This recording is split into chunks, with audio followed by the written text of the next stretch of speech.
defaultdict and setdefault both handle missing keys, but they work in very different ways. Defaultdict, from Python's collections module, solves missing keys with a factory function. You pass a callable, like list, int, or dict. And whenever you access a missing key, Python automatically creates it using that factory. Access d-bracket missing key, and you get an empty list, no key error, no manual check. The value is also stored, so future accesses return it directly. Setdefault works differently. Call d.setdefault with a key and a default value. If the key already exists, it returns the existing value, unchanged.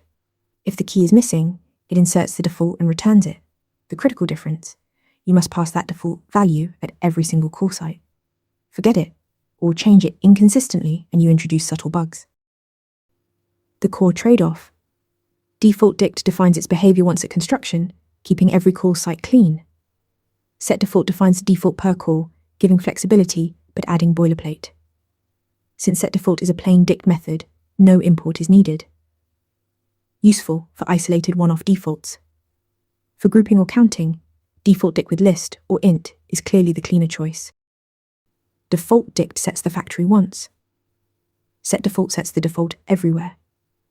Know when each earns its place. Follow for more Python deep dives. Want to get better at answering questions like this?